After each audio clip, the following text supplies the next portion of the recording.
It's good to be back. In fact, last week we were running a workshop for one of these large software companies.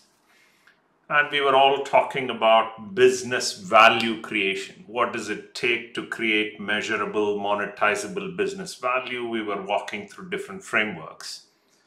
Right at the end of that workshop, somebody piped up and said, "Hey, Venkat, this is all great for good commercial companies. Tell me, what if we were looking at startups? What if we are looking at digital natives? What exactly should be the conversation?" Because I don't think the value conversation resonates very well. How do you reframe the value conversation?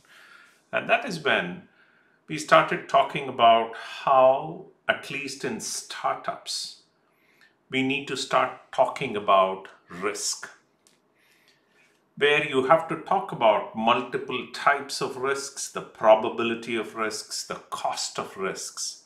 And that is a much better conversation with founders and CXOs of the startups rather than just the value conversation.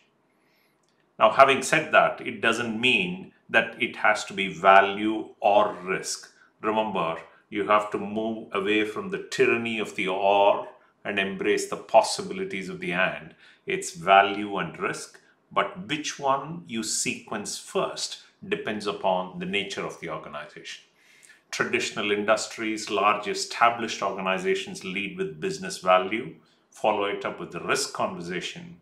Digital native startups start with the risk conversation, follow it up with value. Hopefully, this gives you certain perspectives about how do you look at value and risk. In both cases, looking at measuring and monetizing it. Because if you don't work with your customer to measure and monetize it, they will not find the true value of what you are able to deliver. They can't see your distinction and differentiation. Hopefully this is useful. Let me know if you want to think better about value creation. I'll be happy to engage with you.